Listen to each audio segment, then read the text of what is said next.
Bom dia, boa tarde, boa noite para quem está participando da nossa semana de enfermagem do Hospital Cristo Redentor. Eu sou a enfermeira Luciana e vou conversar hoje com você sobre a saúde mental dos trabalhadores de enfermagem durante a pandemia da Covid-19. Para quem não me conhece, então, eu sou enfermeira no Hospital Cristo Redentor há um pouco mais de 2 anos. Iniciei na neurocirurgia, que foi uma unidade que foi transformada numa UTI, retaguarda para recuperados da Covid-19. Na verdade, é uma UTI clínica, mas o perfil dos pacientes, a maioria são os pós-Covid, depois que eles saem do isolamento. Mas vem outros pacientes clínicos também do Conceição. Foi adaptada. Sou mestre de enfermagem, então na linha de saúde do trabalhador, pela Universidade Federal do Rio Grande do Sul, que também é por onde eu sou formada. Tenho especialização em urgência, emergência e UTI. Sou membro atuante em vários projetos do Grupo Interdisciplinar de Saúde Ocupacional. Sou professora de cursos na linha de saúde ocupacional na empresa Prevencinos. Então, vou trazer um pouco alguns estudos que a literatura já tem sobre a questão do adoecimento psíquico dos profissionais de saúde. Então, aqui são alguns estudos de profissionais da saúde de hospitais da China e da Itália, que demonstram altas taxas de insônia, ansiedade e depressão nos trabalhadores de enfermagem. Entre estudos nacionais, os autores brasileiros destacam a prevalência dos sintomas psicológicos no ambiente hospitalar brasileiro, configurando a importância de ter esses sintomas identificados para a elaboração de estratégias preventivas ao adoecimento desses trabalhadores. Então, vou trazer para vocês algumas produções que eu tenho, assim, na linha de saúde ocupacional, das quais eu participei na autoria. Este é um estudo multicêntrico, que inclusive vários que estão assistindo devem ter respondido, que é a atuação na pandemia pela Covid-19, impacto na saúde psíquica dos trabalhadores de enfermagem. Este estudo multicêntrico abrangeu os trabalhadores do Hospital Universitário de Santa Maria, os trabalhadores do Cristo Redentor, do Conceição e do Hospital de Clínicas de Porto Alegre. Então, é um grande estudo que repercutiu em diversas publicações, algumas delas que eu participei na autoria. Este é um resumo que foi apresentado no Congresso Internacional de Saúde Ocupacional, que foi na Escola de Enfermagem do Porto, em Portugal, um evento bem bacana, né, internacional, dando aí a visibilidade do nosso hospital fora do Brasil. Aqui é um artigo que foi publicado na revista latino-americana, foi submetido à revista latino-americana de enfermagem. Aqui um artigo que está para ser submetido à revista brasileira de enfermagem. E aqui a minha dissertação, que também foram todos com os dados deste estudo.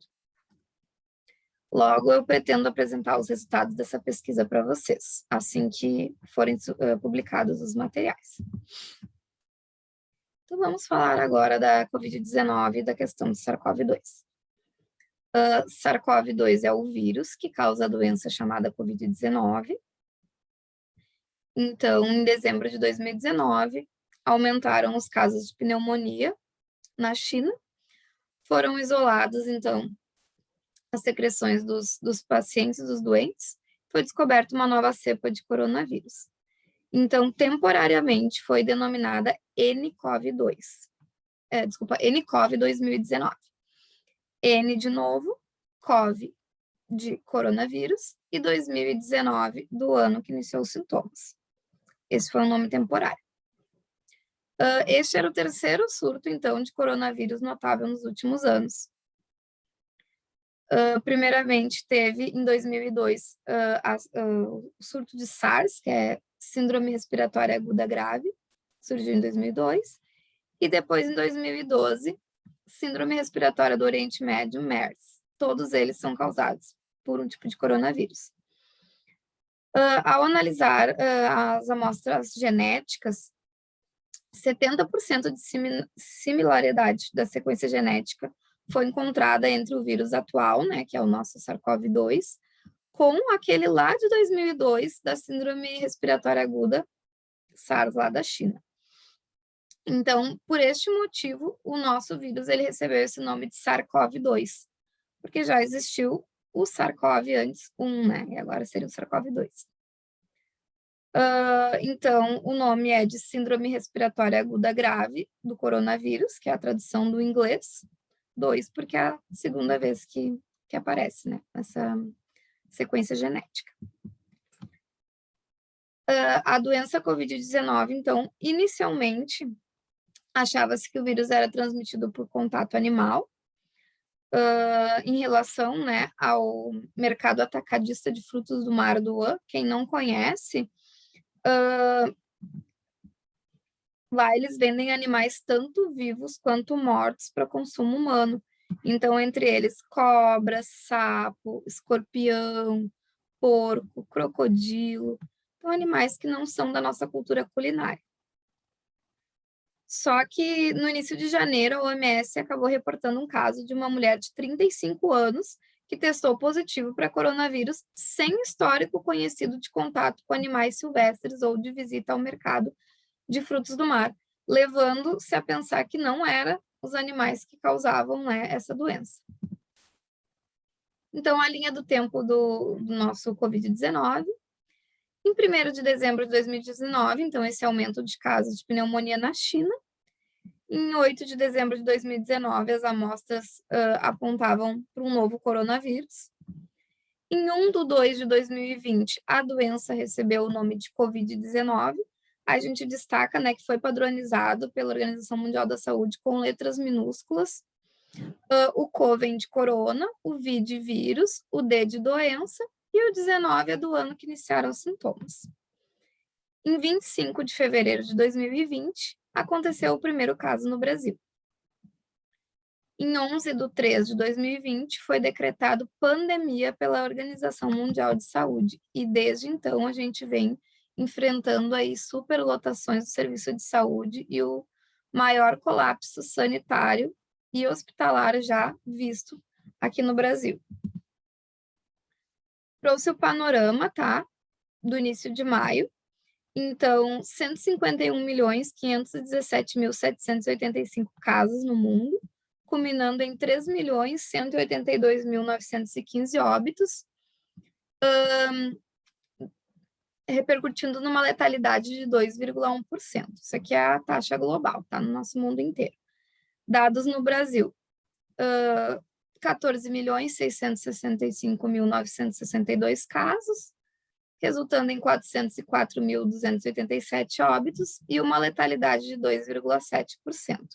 Então, aqui a gente já pode fazer um comparativo e a gente vê que a nossa taxa é muito maior que a taxa global de letalidade, ou seja, se morre mais de Covid no Brasil do que nos demais países. E a letalidade, lembrando que é o número de óbitos dividido pela quantidade de casos da doença. Nosso país, ele lidera o ranking mundial em questão de número de óbitos a cada milhões de habitantes. Então, comprovando que se morre mais de Covid-19 aqui no Brasil. Na enfermagem, os dados, né, nos trabalhadores de enfermagem, os dados não são nada animadores. Já temos, então, 28.683 casos confirmados, culminando em 737 óbitos confirmados pela Covid-19 e uma letalidade de 2,6%. Isso é assustador, porque 2,6% é maior que a taxa global de letalidade, que é 2,1%. Ou seja, os trabalhadores de enfermagem estão morrendo mais de Covid-19 no Brasil do que no resto do mundo. Trouxe aqui também a questão de afastamentos pela Covid-19, né? 54.845, então aqui entra casos suspeitos e confirmados. E aqui esses números podem ser bem maiores, que tem uma perda grande de em torno de uns 3.000 pacientes que não se confirmou o resultado. Então, esses números podem ser bem mais alarmantes. Então, a enfermagem no enfrentamento à Covid-19. A transmissão ocorre, como a gente sabe, por meio de gotículas e objetos contaminados com as secreções dos doentes, quando elas entram em contato com a nossa mucosa. Também ocorrem por contato de aerossóis, que são aquelas partículas menores, que são geradas com procedimentos como intubação, ventilação manual, coleta de espécime para biópsia pulmonar, RCP, diversos procedimentos que geram aerossóis.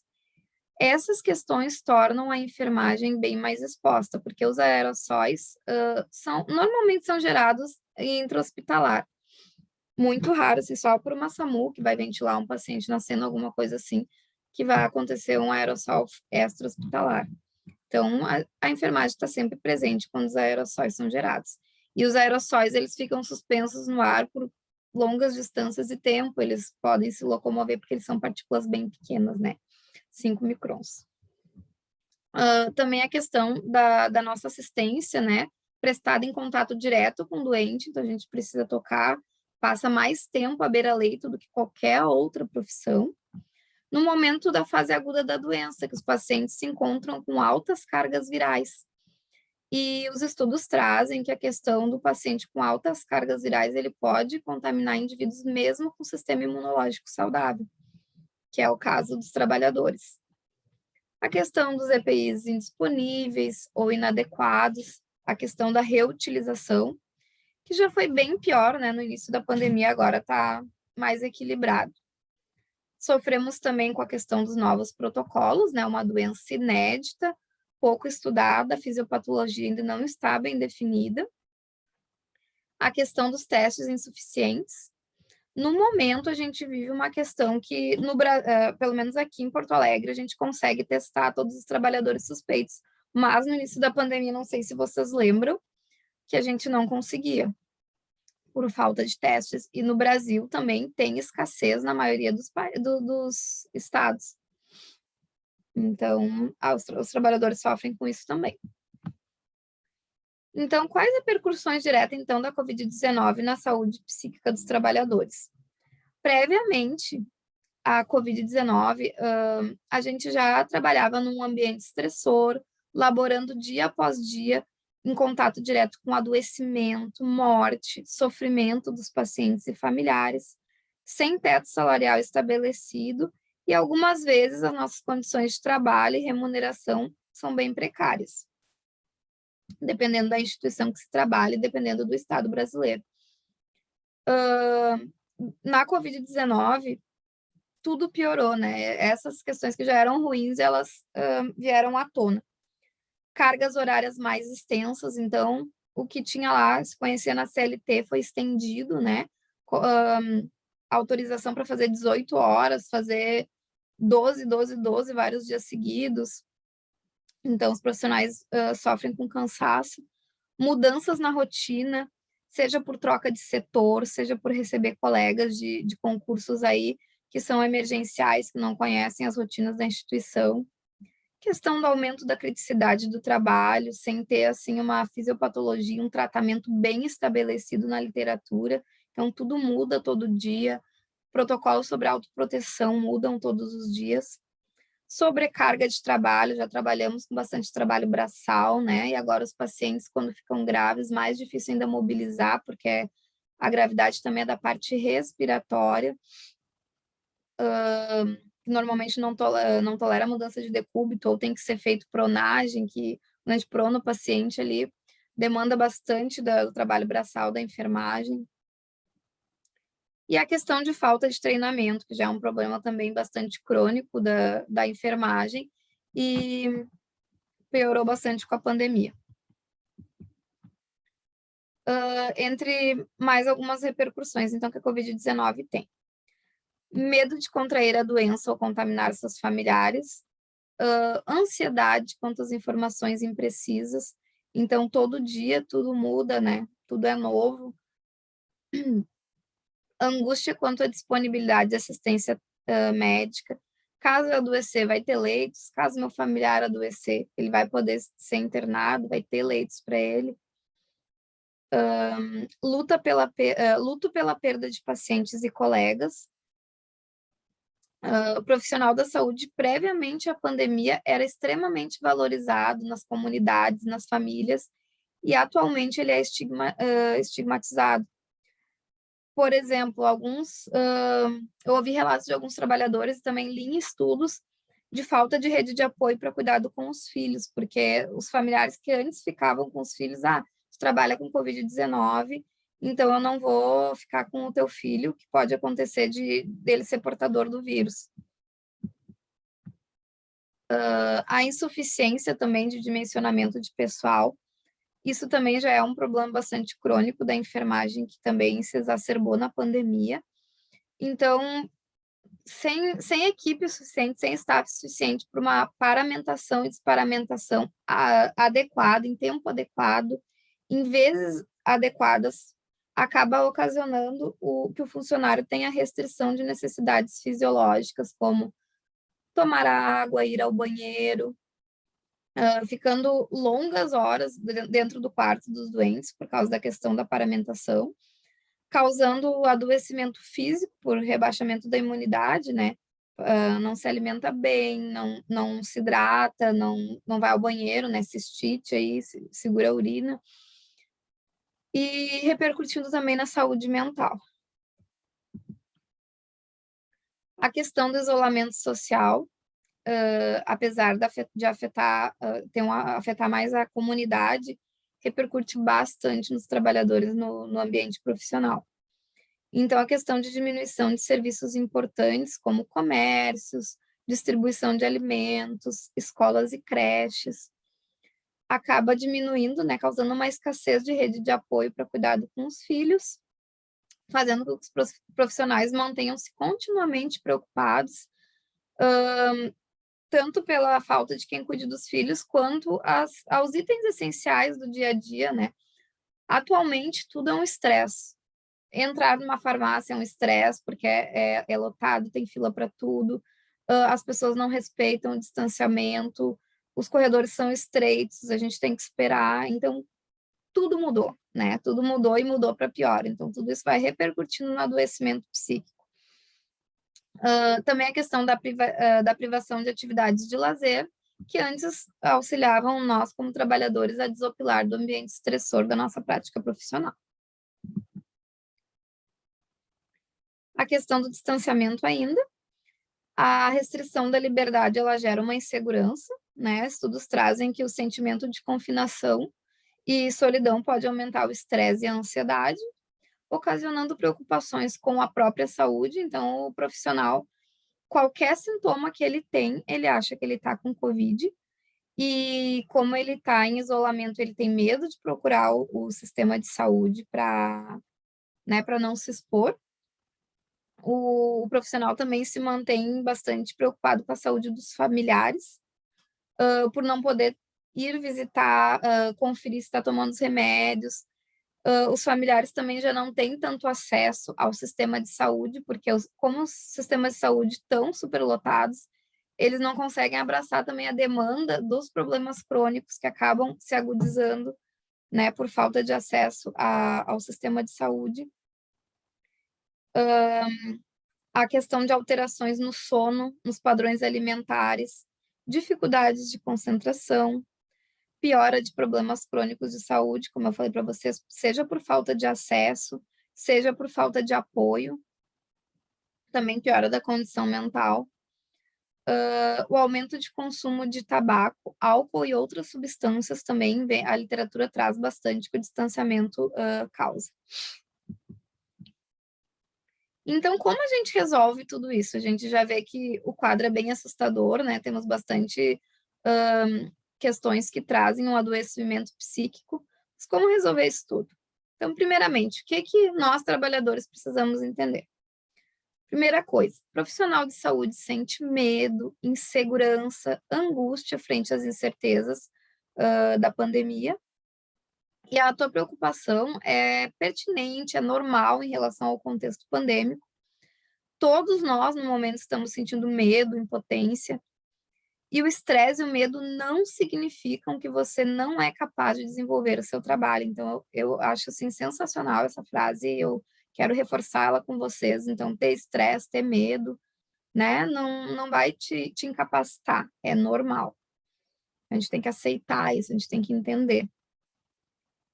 Precisamos trabalhar o medo, então, de forma positiva, né? A questão da autoproteção, utilizar dentro do hospital os EPIs, fora do hospital na comunidade, todas as medidas de higiene, uso de máscara de pano, questão de álcool gel.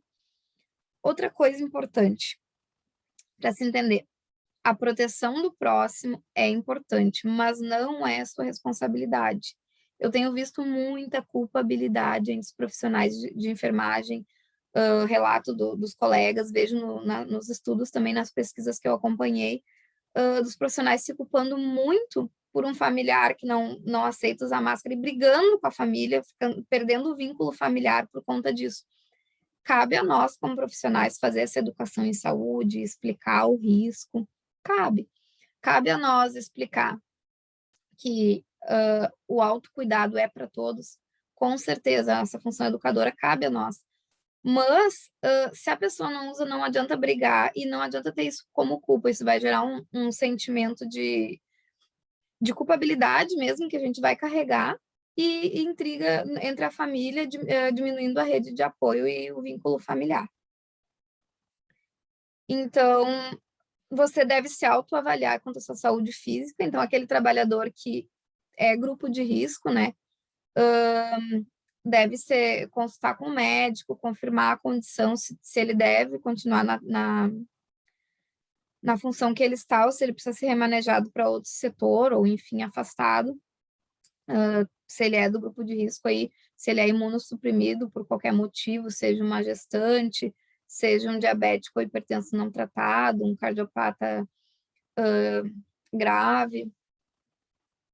O gerenciamento da saúde mental e o bem-estar psicossocial é tão importante quanto a saúde física. A gente fica tão preocupado, né? Tenho ou não tenho Covid, adoeço ou não adoeço por Covid, e esquece, né, da nossa saúde mental.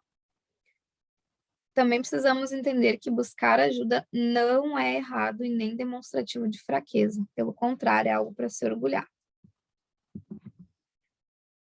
Então, como fazemos para promover a saúde psíquica no ambiente de trabalho? Então, priorizar a questão do horário do descanso, evitar falar de trabalho. Fala aqui da Copa, né, mais diretamente, a gente traz o texto da literatura, mas contextualizando para a nossa realidade. Aquele momento que tu senta para tomar o café com teu colega, aproveitar, sentir a tua refeição, comer com calma, não pensar, não ficar falando dos pacientes, né. Fazer pausa, quem trabalha em 2 empregos, né, tentar não emendar, não ir de um trabalho para o outro. Longas horas, assim, o profissional exposto aumenta os eventos adversos, aumenta o cansaço, causa, rebaixamento da imunidade do profissional. Promoção de um ambiente de trabalho saudável, então escuta livre de críticas, tanto dos gestores quanto dos colegas. Atentar e valorizar a dor do colega, então ouvir o colega, saber a hora, né, de indicar a pessoa a procurar uma ajuda profissional. Ó, colega, tu vem me trazendo essa demanda todos os dias, eu vejo que eu já não estou mais conseguindo te ajudar, te ouvir. Acredito que agora a ajuda profissional seja mais indicada para o teu caso. Então, atentar para as informações de órgãos oficiais, referência para a saúde, órgãos bons, assim, que trazem informações que são fidedignas. Organização Mundial da Saúde, OPAS, Organização Pan-Americana de Saúde, Fiocruz, Ministério da Saúde. Ministério da Saúde, inclusive, tem uma página que que vem desmentindo todos os fake news, é bem bacana, coloca a temática ali, e ele traz toda a explicação porque aquele fake news é falso, então é bem interessante utilizar esse mecanismo. Então, sempre ouvir as atualizações oriundas da coordenação e da liderança, não ficar ouvindo boatos de rádio corredor, escute orientações diretas da liderança. Uma questão bem interessante que a gente tem aqui no Cristo é que a nossa coordenação ela vem trazendo os boletins e nos atualizando, né, de todas as mudanças que vêm acontecendo, e isso nos traz uma tranquilidade. Quando a gente tem a informação, a gente fica mais tranquilo. Então, sempre buscar essas informações da coordenação, informações oficiais. Promover a saúde mental coletiva, então, sempre induzir, conversar sobre positividade, nunca negatividade, nutrir a esperança de que vai melhorar, de que vai dar certo, de que vai passar. A pandemia não vai durar para o resto da vida, então valorizar a questão agora, né? A gente está sendo vacinado, estão diminuindo os casos, os pacientes idosos, né? Boa parte já está vacinado, então nutrir essa esperança de que as coisas vão melhorar. Outras estratégias de enfrentamento, então, que podem ajudar. Manter a alimentação saudável, hidratar-se, dormir 6 horas por dia no mínimo, praticar atividade física. Então, tudo aquilo que a gente já conhece para melhorar o sistema imune também funciona para melhorar a saúde mental. Programar a rotina, então, ter horário para acordar, ter horário para dormir, horário para comer, ter horário com a família, passar tempo com os filhos. Utilizar, então, das tecnologias aí para manter contato com a família e com os amigos. Então, desfrutar dessa rede de apoio, não deixar, né, de conversar por causa do distanciamento.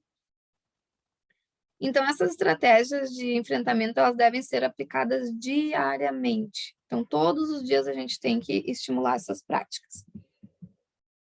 Outras estratégias de enfrentamento. Então, trabalhar a questão da coletividade. Sempre quando for falar para alguém, coloca máscara, fala assim, não, tu não tá expondo só a ti, tá expondo a nós também. Agora é um por todos e todos por um. A contaminação ocorre no grande grupo, então não tá só te expondo, né? Pensar na questão da coletividade. Aproveitar o isolamento, então, para aprender algo novo. Então, um curso, um hobby que a gente já tem vontade de aprender. O Ministério da Saúde e a Fiocruz, eles têm vários cursos, entrando no site deles, são todos gratuitos, com certificado, cursos à distância. Aprender, ele estimula várias partes do cérebro também, aliviando o sofrimento psíquico, então pode ser uma estratégia bem bacana de enfrentamento. Desenvolver projetos dentro das possibilidades, então, queria pintar minha casa, já estava programado e agora não vou mais. É o momento para fazer isso, agora a gente tem tempo para tudo aquilo que a gente queria fazer e não arranjava tempo. Ter pensamentos, ações, atitudes positivas, falar dos medos, das ansiedades, é o que a gente está fazendo agora, né? Mas estimular isso no ambiente de trabalho, porque normalmente a gente faz de conta que nada está acontecendo, que a gente não está sentindo, que a gente não está sofrendo, mas no fundo, a gente precisa, né, falar sobre isso. Então, quando a gente fala, alivia bastante e também a gente se identifica, né, se identifica com os pares, que não é só a gente, que a gente não está sozinho nessas preocupações, nessas ansiedades e nesses medos. Buscar sentido na vida, então, realizar aquelas atividades que nos causam prazer. Por exemplo, hoje eu não estou legal, estou mais deprimida, estou mais para baixo. Assistir uma série, tricotar, ver um filme, brincar com o filho, entre outras coisas que a gente gosta de fazer e acaba desopilando. Então, redefinir a crise como uma possibilidade de crescimento. Então, vamos nos desenvolver como pessoas, como profissionais, vamos tentar ser pessoas melhores, aproveitar, né, essa pandemia para fazer isso. Então, enfrentar essas adversidades, a questão da adaptabilidade. A gente tem baixíssima resiliência, baixíssima tolerância, a gente tende a tolerar pouco a mudança, então a gente tem que desenvolver mais a tolerância à mudança, porque tudo está mudando.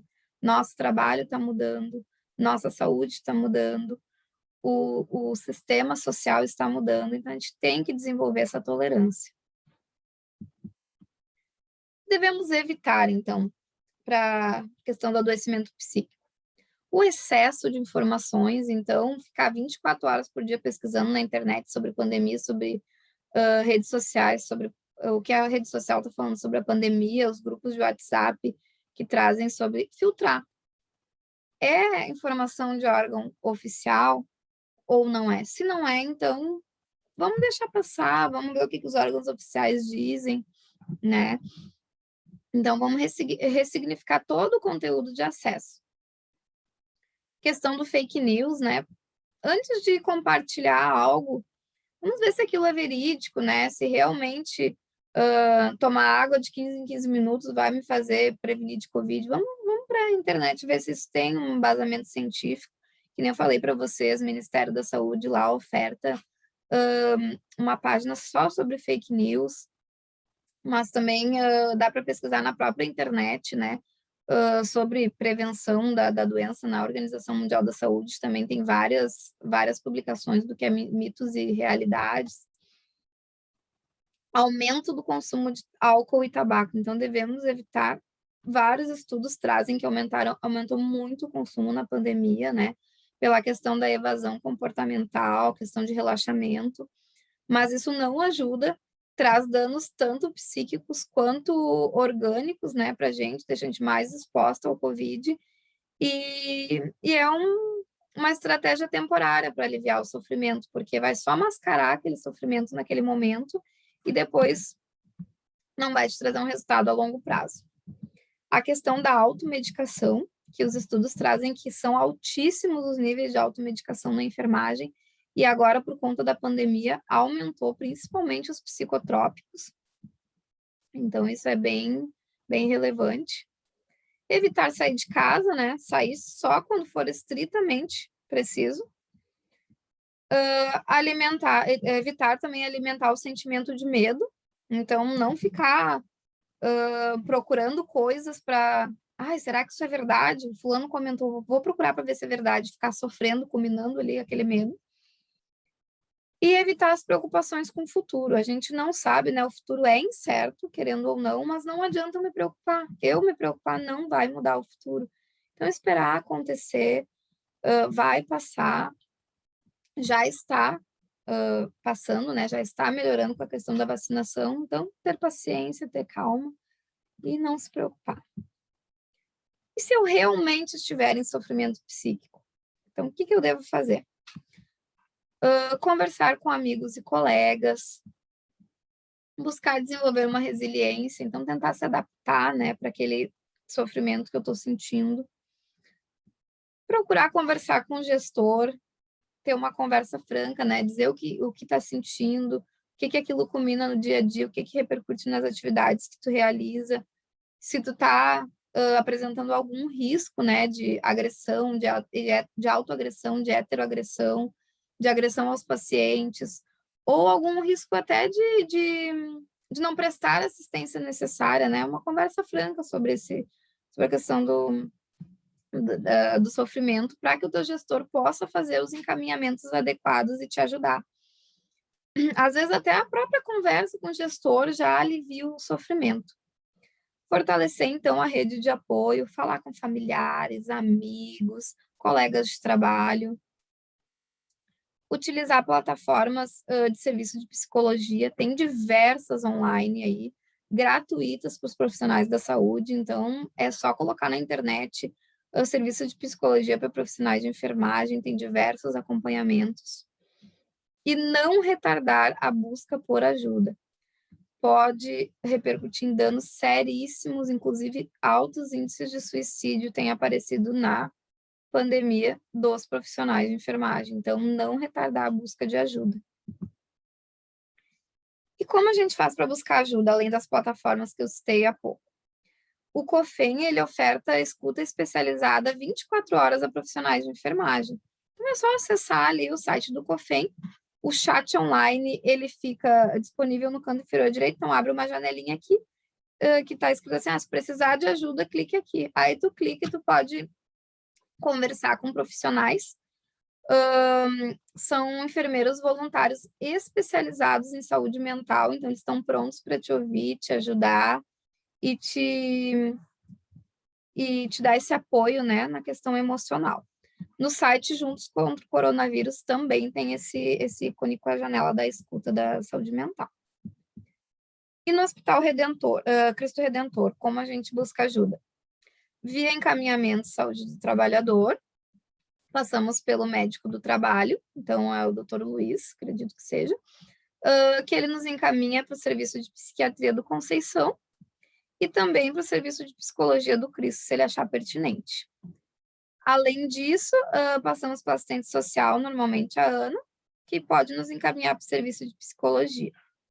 Conversando com as psicólogas também, eu descobri que tem tipo um fluxo aqui intermediário, que às vezes por indicação de uma enfermeira ou até de um colega técnico, de alguém que esteja precisando, às vezes as psicólogas já fazem esse fluxo aqui direto, né? Então, às vezes da própria enfermagem, né? O fluxo pandemia que eu chamei, um fluxo informal, e as psicólogas acabam atendendo informalmente esses profissionais no hospital. Então, lembrar que nós estamos isolados, mas não estamos sozinhos. Converse com colegas, procure ajuda se fizer necessário. Então, aqui eu trago algumas das minhas referências. E eu agradeço muito a atenção de todos, espero que vocês tenham gostado.